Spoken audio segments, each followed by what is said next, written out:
Madame, Monsieur, bonjour, merci de nous prêter attention à la ligne de l'actualité de ce vendredi 26 juillet. Le chef de l'État, Abdelkader Ben Salah, a reçu hier les personnalités membres du panel pour un dialogue inclusif. Plus de détails dans ce journal.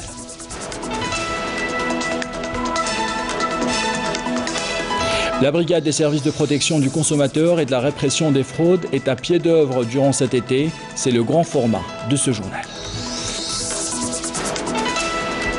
Nous vous emmenons à Skikda découvrir les nouvelles structures hôtelières et à Mascara prendre un bol d'air en compagnie des familles. De belles images à découvrir à la fin de ce journal. Bienvenue à tous, nous entamons ce journal par l'actualité politique. Le chef de l'État, Abdelkader Ben Salah, a reçu hier les membres du panel de personnalités nationales qui vont mener le dialogue national inclusif auquel a appelé le chef de l'État lors de son discours du 3 juillet 2019. Ce dialogue national entre dans le cadre d'une offre politique globale qui mènerait à l'organisation d'élections présidentielles transparentes et démocratiques. Nous revenons sur cette actualité politique, bien sûr, dans nos prochaines éditions.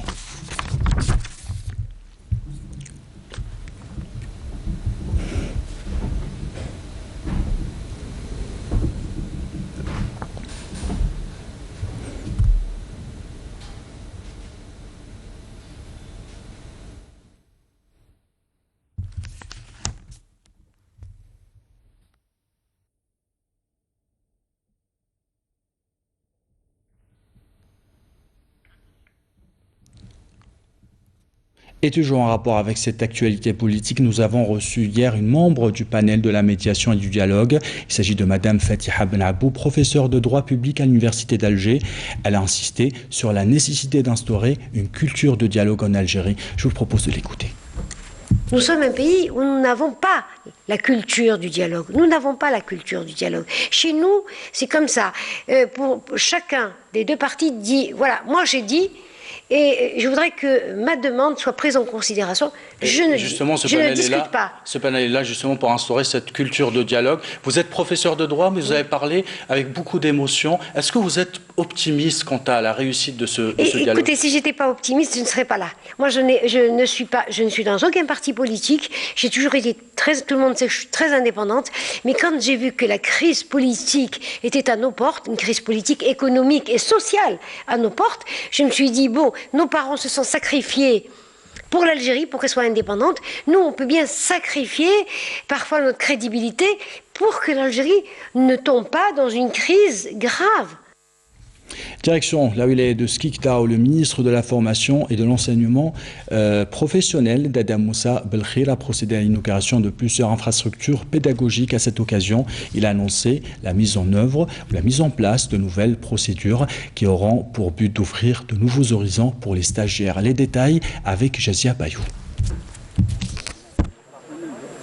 En plus des 22 centres de formation professionnelle existants, la wilaya de Skikda vient de se doter de nouvelles infrastructures pédagogiques, à l'image de ce nouveau institut spécialisé dans le tourisme et de ce centre de formation pour les personnes aux besoins spécifiques. À cette occasion, le ministre de la Formation et de l'Enseignement professionnel a annoncé le lancement du bac professionnel ainsi que de nouveaux centres d'excellence. D'être à l'intérieur du pays. Bon, l'Algérie en général. Les trois ministères, à savoir les ministères de l'Éducation, de l'Enseignement supérieur et de la Formation professionnelle, travaillent ensemble afin d'élaborer un plan de travail qui consiste à lancer le bac professionnel très prochainement. À l'échelle nationale, nous avons 11 centres d'excellence qui ont donné leurs fruits et qui ont réussi à gagner le marché de l'emploi. En marge de sa visite, le ministre a assisté à une signature de convention entre l'entreprise de maintenance industrielle Sonic et la direction de la formation professionnelle qui est arrivée à former plus de 200 stagiaires. Formation toujours, cette fois dans le domaine agricole. À Taraf, où active le groupement régional agricole de l'Est, une école de formation redonne de l'espoir et offre un projet de vie pour des dizaines de jeunes. Les premiers résultats sont déjà là. Le reportage sur place est signé Adel Boukhams. Afin d'assurer la sécurité alimentaire, l'amélioration du secteur agricole est incontournable, notamment à travers une formation adéquate des agriculteurs, cheville ouvrière du monde agricole. Exemple de la wilaya de Tarf où active cette école de formation, une aubaine pour les différents acteurs du secteur.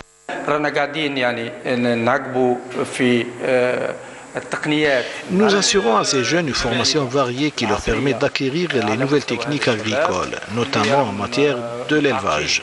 Ces jeunes ont montré un grand intérêt et les résultats sont très satisfaisants. Par le passé, ils géraient leur exploitation de façon archaïque. Ce n'est plus le cas maintenant, puisque ces fermes sont gérées d'une façon technique qui a permis une amélioration des différentes races élevées, une amélioration dans la fertilisation des vaches ainsi qu'une augmentation de la production du lait cru.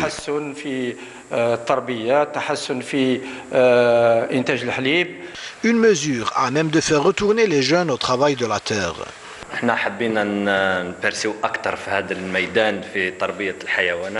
C'est une activité que j'aime beaucoup et que je veux développer. C'est la raison pour laquelle j'ai opté pour cette formation dans l'élevage de grand bétail. Maintenant, je ne suis plus tenté par l'idée de l'émigration. Je pense que c'est une façon pour servir le pays.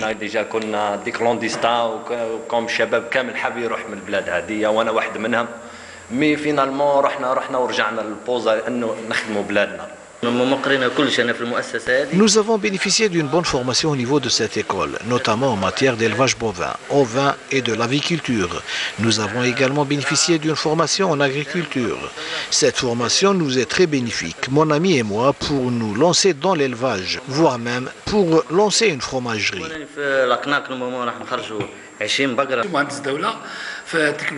Je suis ingénieur d'État en électrotechnique. J'ai acheté 32 hectares pour investir dans le domaine agricole.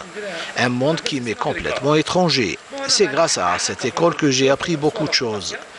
Je maîtrise désormais l'élevage des vaches laitières et j'arrive même à fournir à l'Onalé entre 7000 à 8000 litres par jour.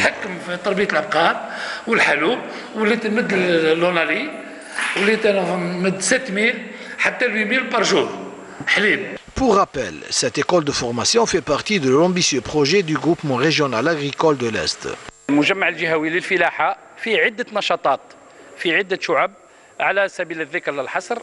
Le groupe régional agricole accompagne le Fellah dès le début de son projet. Nous disposons de plusieurs unités, telles qu'une unité de stockage d'une capacité de 60 000 quintaux, une pépinière pour répondre aux besoins du secteur de la tomate industrielle et de l'arboriculture, une unité d'emballage, une unité de production des différentes caisses et cartons pour l'emballage, ainsi qu'une unité de montage des tracteurs. Un projet qui nécessite tout de même un accompagnement meilleur de la part des pouvoirs publics pour mieux servir l'agriculteur. Les Algériens brillent par leur savoir-faire et par leur réussite aussi. L'Algérie continue à célébrer ses héros à travers tout le pays. Hier, une cérémonie a été organisée en l'honneur de Youssef Attal, qui a été accueilli en grande pompe par les autorités chez lui à Tizi Ouzou. Récit signé Adel Boukhams. Après avoir brillé en terre égyptienne avec les Verts, un vibrant hommage a été rendu à Youssef Attal à Bourni, la commune qui l'a enfanté. Le virevoltant latéral droit a été accompagné à cette occasion par le manager de l'équipe nationale, Hakim Eddan.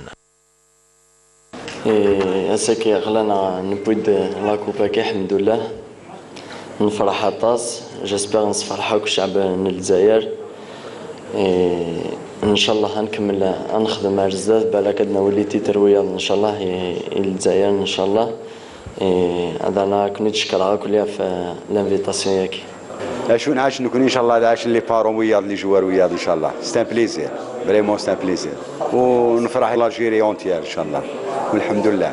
On est très fiers parce qu'on a donné de la joie au peuple, on a donné de la joie à tous les Algériens, on n'a jamais vu autant de joie que cette fois-ci. Et je remercie tout d'abord aussi le staff technique à leur tête, Djamal Belmadi, qui a su tirer le maximum de ses joueurs. Les joueurs aussi, les joueurs, plus qu'ils ont fait à l'image de Youssef. Une consécration qui augure d'un avenir meilleur pour le football national, qui promet d'autres moments de joie au grand public. Et nous continuons à célébrer la victoire des Verts, bien sûr. L'été bat son plein, vous êtes nombreux à aller sur les plages, mais vous êtes aussi nombreux à vous attabler dans des restaurants. Dans ce journal, on s'intéresse aux cuisines de ces restaurants. Comment sont-ils contrôlés? Comment sont-elles contrôlées plutôt? Ou que risquent les restaurateurs en cas de non-conformité aux règles d'hygiène? Le reportage à Alger de Manel Boudouaba.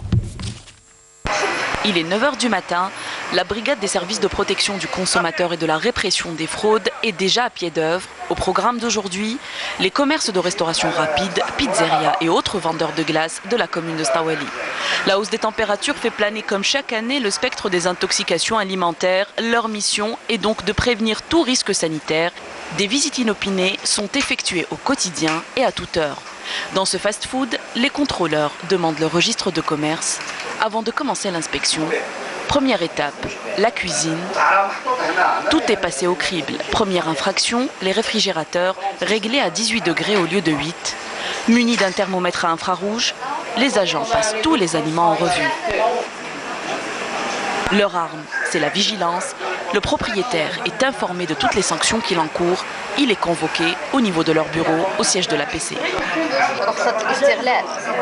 On a pu constater plusieurs infractions relatives aux produits mis en contact avec les produits alimentaires qui sont interdits, comme les sachets qui ne sont pas alimentaires, comme la chaleur excessive qui se trouve dans cette cuisine, qui peut être un danger pour le personnel et qui peut être un foyer de contamination et de multiplication des germes.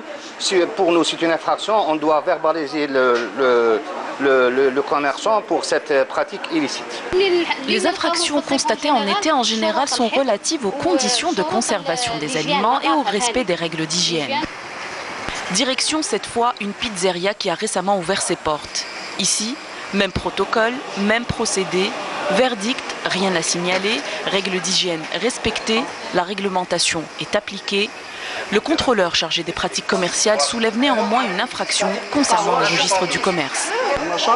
Votre activité est mentionnée ici, vous êtes une pizzeria. La nomenclature des activités économiques indique que vous n'avez le droit qu'aux activités liées à la vente de pizza sur place ou à emporter. Et là, je constate que vous proposez des pâtisseries et des crêpes. Ceci est une infraction.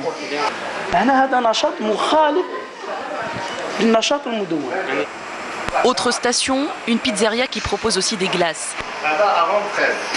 Cette fois, ce sont les additifs et autres colorants alimentaires qui sont ciblés par le contrôle. Les étiquettes sont vérifiées, le dosage, la formule et même le procédé de fabrication des glaces. En cas de doute, des échantillons seront envoyés à des laboratoires de contrôle de qualité.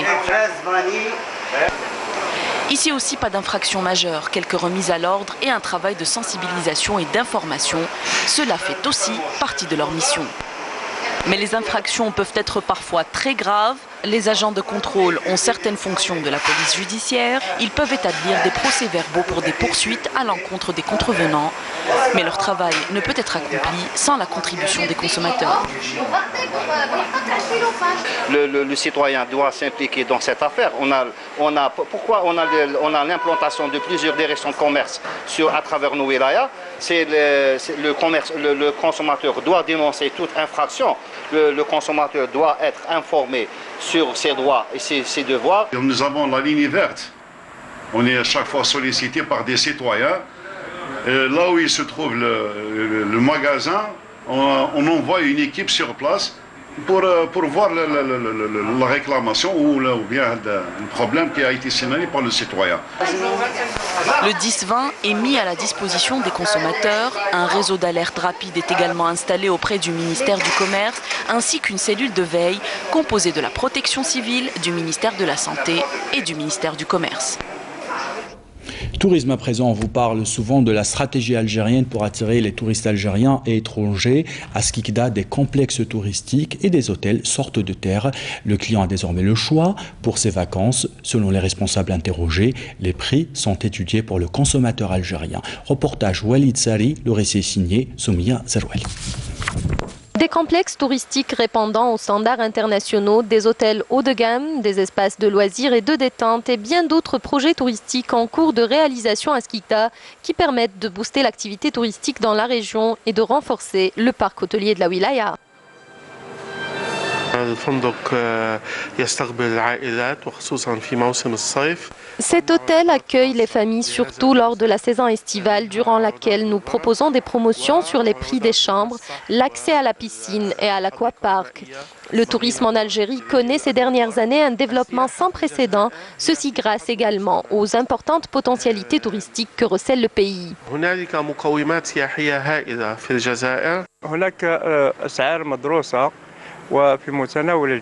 Nous proposons des tarifs étudiés et à la portée de tout le monde, dans le but d'attirer le plus grand nombre de touristes algériens et étrangers.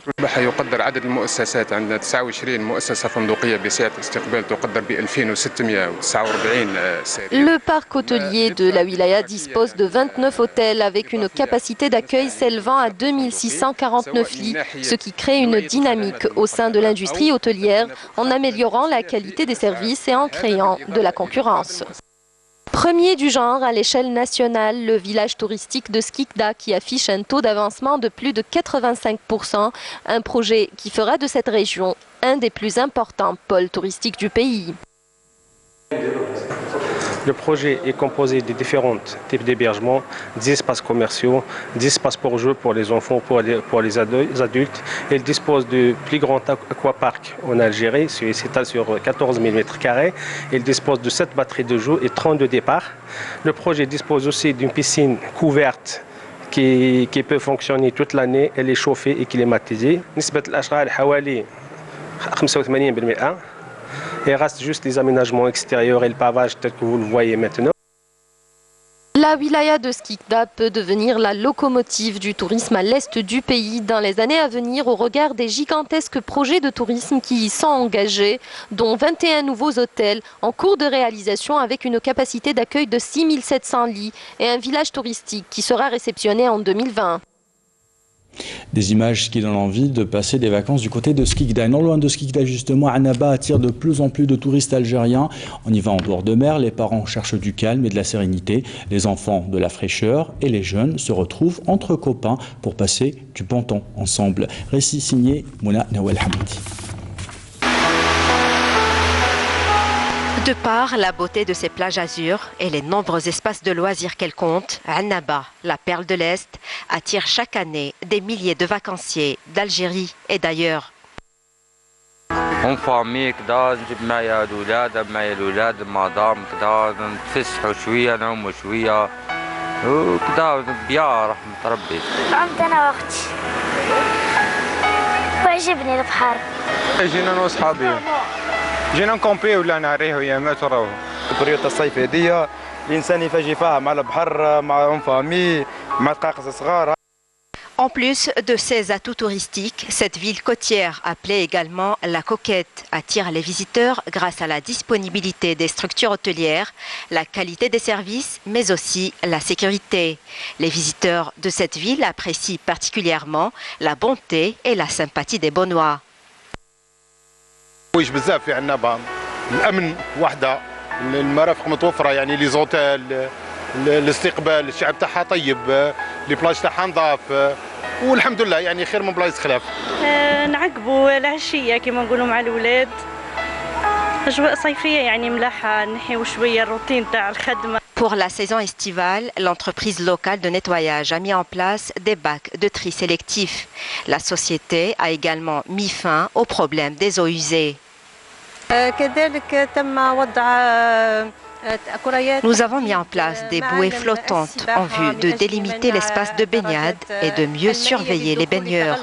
Nous avons également procédé à la réhabilitation des plages. Nous avons également créé des accès pour faciliter le déplacement des personnes aux besoins spécifiques.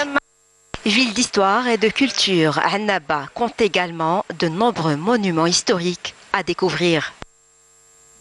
Et les enfants de Naama vont quant à eux visiter une autre ville côtière. Après les efforts de toute une année à l'école, le temps du repos est arrivé. Ces enfants ont pris le bus destination Ain Timoshen pour profiter de la mer. Le récit est signé Badia Amarni.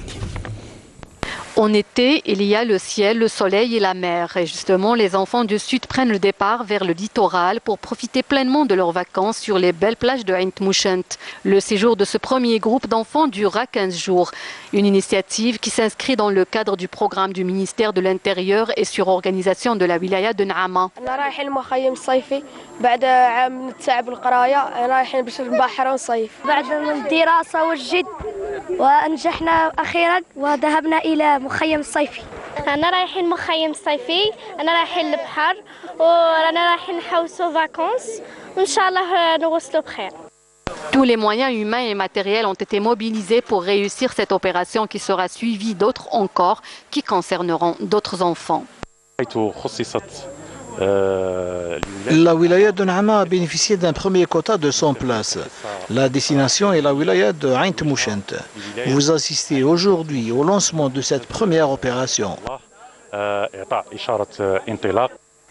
Cette initiative intervient au moment où les wilayas du Sud et des hauts plateaux connaissent une vague de canicule. Une aubaine pour ces enfants pour se rafraîchir au bord de la mer. Et justement, pour ceux qui n'habitent pas dans des villes côtières, ils profitent à fond des espaces verts. On vous propose dans ce journal un bol d'air dans les forêts et dans les espaces de jeu à Mascara. Visite guidée avec Naïm Alouali. Bien que chacun a les vacances qu'il peut, à Mascara, la grande forêt rebaptisée Aminland ne désemplit pas. C'est l'été et beaucoup de randonneurs et autres promeneurs affluent vers ce lieu bucolique, plein d'ombre et de fraîcheur.